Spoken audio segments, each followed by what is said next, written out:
So if we take a look at that next step on the list, so we learned in the last section how to write down known information, how to write down what we're looking for.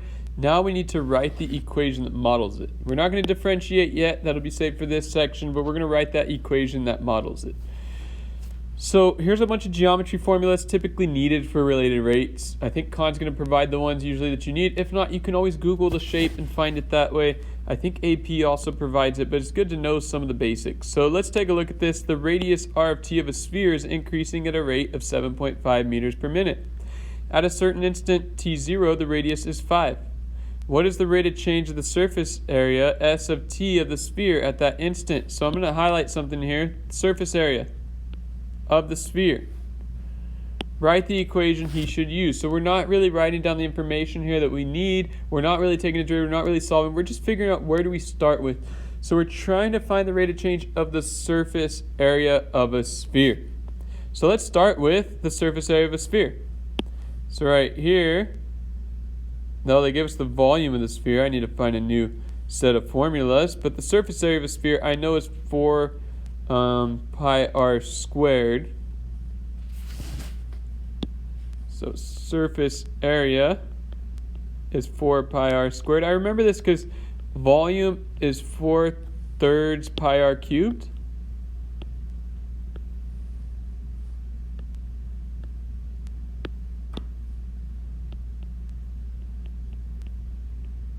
And notice the derivative of that would be 4 pi r squared. It's really interesting. Volume, a lot of times the derivative of volume is the surface area. Derivative of area gives you the circumference or perimeter.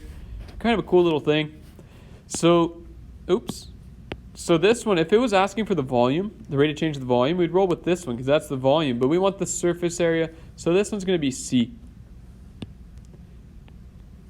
And like I said, I'll probably switch out that formula list that you see up there, so that we can have that formula. What is the rate of change of the volume of a cone? We can kind of skip all this just for this one. We just want to know what equation are we using. Let's go up to the cone. Volume is 1/3 pi r squared h. So that would be this one. 1/3, because it's over 3, pi r squared h. Easy. Should probably highlight where I got that rate of change of the volume of a cone. Surface area of a cone. Got to look up that formula. It wasn't there. I don't remember it off the top of my head. So I guess I'll teach you how to Google any day now.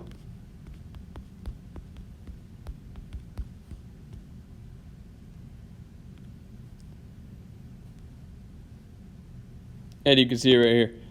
Pi r squared plus pi r slant height, or this formula here, which is really the same formula. It's just giving us our slant height using that formula there. So you can see that would be this one here.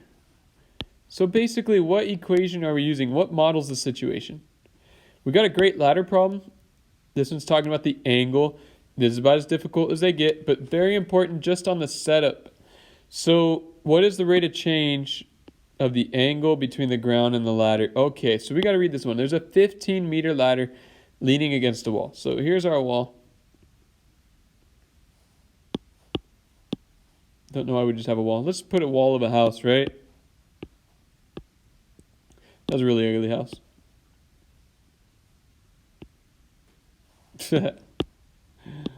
Any day now. I'm giving up now.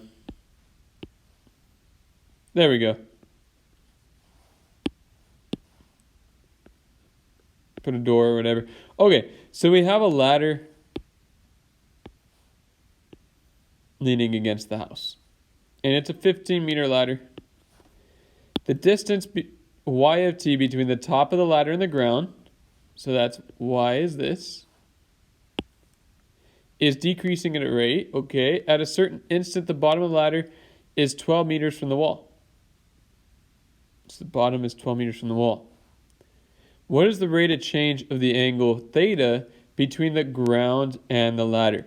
So the ground, let me just go ahead and put the ground in green.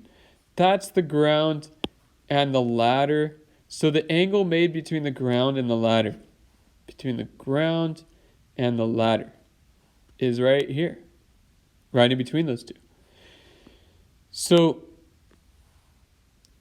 what we're going to use is we're actually going to use trig, and it's your choice in the trig function. You can use well, you wouldn't want to use cosine. You want to involve the y because that's the unknown. That's what we're going to be finding. And so you could use sine or tangent. They're using sine. Remember sine, opposite over hypotenuse. So sine of theta would equal y over 15. Because we want to involve the angle theta. If we didn't want to involve the angle theta, because they're asking for the angle theta, we would do the Pythagorean theorem if they're asking about, some of these other things. But because it's talking about theta, that's an indicator we are going to use trig. And that's about as difficult as they get, but we're going to spend a whole section just on these ladder problems, so hopefully you'll get the hang of it then.